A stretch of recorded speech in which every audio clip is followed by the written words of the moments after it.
This is Theater Talk. I'm Susan Haskins. You know, we get a lot of mail saying we don't focus enough on the more offbeat productions. So tonight we'll look at one of them, and here to introduce our guests, my co-host Michael Riedel of the New York Post. You may have heard of this little struggling show at the St. James Theater. It's called The Producers, and I'm very happy tonight to have two people who are responsible for its, I think it's becoming successful now, guys. You're beginning to relax a little bit. You're finding your way. You're finding all We're making it. If you can just hang on through the Tonys. We run through the summer, we'll be all right. You'll be all right. Right. Tom Meehan co-wrote The Producers with Mel Brooks. He also wrote another monster hit, Annie, as well as I Remember Mama. Can I borrow $1? And that other mega hit, Ain't Broadway Grand. That's Hey, now you're talking. Tom, it's good to have you on Theater Talk. It's nice to be here. Thank you. And Gary Beach gives, I have to say, one of the funniest performances I have seen in about 15 Michael, years thank of you. theater going, as Roger Dupree, the flamboyantly gay director in You The think? Producers. Just a little. Gentlemen, welcome to Theater Talk. Thank you. So just give us a sense. I mean, these juggernauts only come along, once every 5 or 6 years. What is the experience like to be in a show that people are now waiting years to get tickets to? It's a little mind-boggling. You feel as though you've been struck by lightning. All of a sudden, everybody is talking about this show. We just were trying to have a success. We didn't know really that there was a chance of being this size of a hit, because it's a musical comedy that what they really want is a family-oriented big show. And, big spectacular with lots of sets spectacular and stuff, chandeliers dropping on you and things like that. You can't plan on something like this. No, you don't. You don't There's foresee no it. You way. don't see it coming. We were actually in Chicago when this thing started heating up. Yes. Actually, the truth of the matter is the day that I think, from my point of view, I went like, whoa, was the day that the press came for that little presentation that we did. And Susan Stroman put it together and said, we'll do this, we'll do this, we'll do this. Fine, it's about 15 minutes. And when we were through, you were there. Yeah, I was there. When we were through, the press stood up and cheered. Yeah. You gave us our first rave review. I know, right? Exactly. Based on 4 numbers. I know. But you did not perform, so you were the big surprise to us in the press Isn't when that it a came nice into thing? town. Yeah. Right. Susan said that you're our surprise Yes, you were the Roger big- Barton. But what's interesting about that, you really could then sense that this was going to be unusual just because you could see that this was going to be a really well-constructed, fun, old-fashioned show. That each of the numbers you did at that press preview, they drove the characters and they drove the plot. And those are, and you can tell us this, those are fundamentals of writing for musicals that have been lost for a long time. Right, and approaching this movie, that Mel Brooks Academy Award-winning script, it was so great to have that to start with. But we then Mel and I had to turn it into a musical. And we went right to the textbook thing, the I Want song, and have Nathan at the very beginning sing, I used to be the king of Broadway. And then we discover who he was, who he is now, and what he wants to be, most of all, back on top again. And Nathan does such a sensational job that it sets us sailing. And of course, Stroman's choreography of that number and turning into this.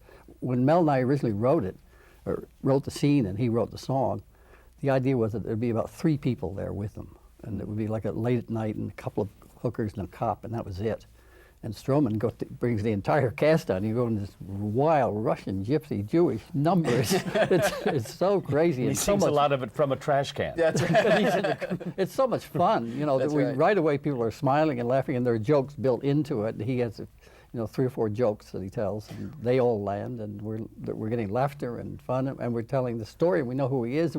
And we like him. Right. And he wants to be on top again, and now we want him. Now we're rooting for him. Now we're rooting for him. Right. And then you do the same thing when you introduce Matthew Broderick, the accountant character. What is his dream to be a Broadway producer too? Right. We discovered that that's always been a secret dream, and then he goes back to his dreary office, and he has his fantasy, sings "I want to be a producer," and all these lovely, gorgeous chorus girls appear.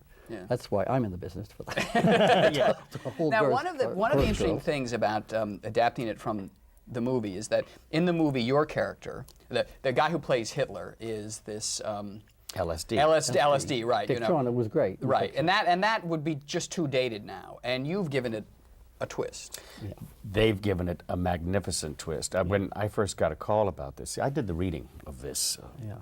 a year ago, April. April 9th is a Yeah, and historic yeah, I got a date in call. our lives. There I'm sitting in Pacoima, minding my own business, Right. and I get a call from Vinnie Liff, Casting director. Yeah, casting director, and he said, and I heard Nathan was going to be doing, Yeah. or was sort of connected to the project, and I actually had thought, I wonder what they're going to do with the director. It never occurred to me, and so he says, you got to get involved with this early on, Gary. It's just going to be wonderful, and then he explained to me what happens to the director and how he later has to go on Right. for opening night. And of course I'm thinking, oh my God, this is sensational. I flew here for the reading. We worked a week, a couple hours a day, easy. And we did 2 readings that day, one early afternoon, one late afternoon. I think at the intermission of the first reading, Rocco Landesman goes over to Mel and says, do you want the St. James? It's yours. Yeah. Then he had to go over to the producers of The Swing and say, you guys are out of here. But it's, you know, it was, Mel and I had been working at that point for a couple of years, and we knew that certain lines in the movie, we knew they were funny, but we'd written a whole lot of new lines, and they were untested. Nobody had ever heard this before, and we were very apprehensive about that reading, and it was like our first, whoa. Right. I think the interesting thing about this, though, the point I wanted to make is structurally, this play has not changed an ounce from the Right. first reading. Yes, it's so Not from the brilliant first reading, structure. yeah. Really? You know, We added usually- one song, that was all, the Betrayed. Right. Nathan Lane's 11 o'clock Nathan- number. That's the only thing that's new. And Well, and it's important that it's there. We found that Oh, out yes. in the reading, I think, right? we did, yeah. We just suddenly realized that Bielsak didn't have enough to do in Act 2, and he's not in Strength of Hitler. This is it's probably the one show where the biggest smash number in the show has Doesn't have the neither stars. of the two above the.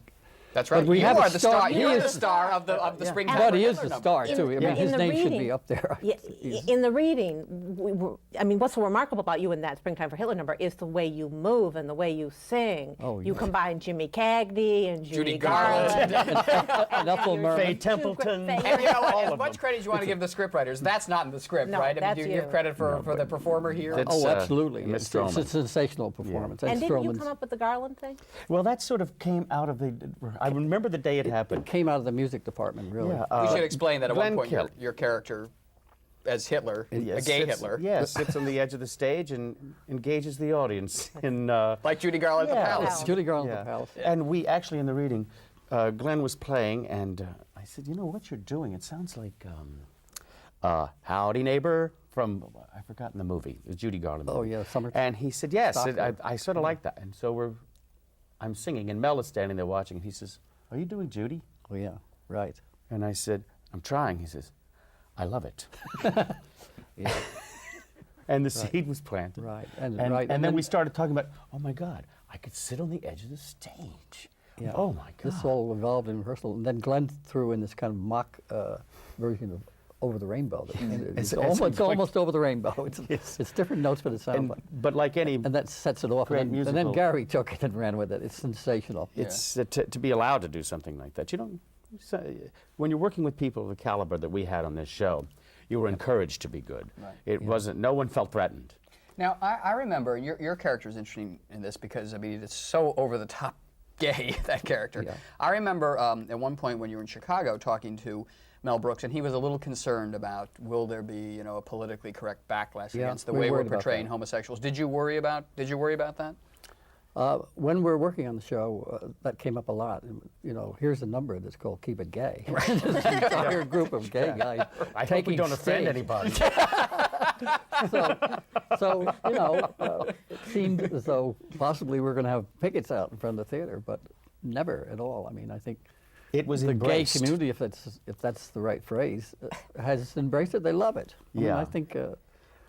Of course we were worried. Yeah, we were. You were worried yeah. performing it because it's all around Roger, you. Roger Bart and myself. Now, Roger plays Carmen Gia. Right. My, Terrific performance. yes, Oh yes. common law assistant. Right. And we had many, many discussions early on, just the two of us in a room. What can we do? How far can we go? Do we dare do this? And we decided, with the help of our director, that this could not be Mel Brooks light. Yeah. Right. That that if they were going to go after us, they would go after us for that, even more than going too far. Well, yeah, but they didn't do this and they didn't do that. So we went for it and put it up in front of an audience, and my God, totally embraced. At the end of the scene, you've been there. The audience we laugh, Roger and I. At the beginning of the scene, sometimes you get those matinee crowds that A little. I think they're gay. And then I come on in the dress. And I think and I know they're gay. Yes, yeah. And the scene builds, and then they're warming. By the end, when the room is filled with people doing the conga, the audience turns gay. They want to be up there with us. 700 people, 700 village people sitting out there in St. James every night. They go mad for it. And Yeah. it's wonderful. And I think it's done, with so much affection Yeah. and, Yeah. and spirit. Interesting to me about the Springtime for Hitler number and just the way this is constructed. When you were putting the musical together, how do you recover? How does the show recover from Springtime for Hitler? Well- Because that's one of the great show-stopping numbers I've ever seen, and it's long, and by the end the audience is out of their mind, and you've got to then wrap up the show. I know. It was always a problem. It's a problem in the movie, too, when Springtime for Hitler ends. Mel sort of ran Dips. for home and it dips, and there's no way to not dip, but we decided to just go for real old-fashioned screwball comedy, really. I mean, the German coming in starting to shoot everybody, the police bursting in, all with Irish accents, and this wild kind of run around, and these guys hiding in the closet. Let's get in. What is the line? Let's Go go. ahead. Darling, back in the closet. So it's just, we abandoned being a musical and suddenly become a Marx Brothers thing for about 15 minutes. And it sort of works, and then we get to Betrayed, and Nathan sits there alone And top Springtime for Hitler.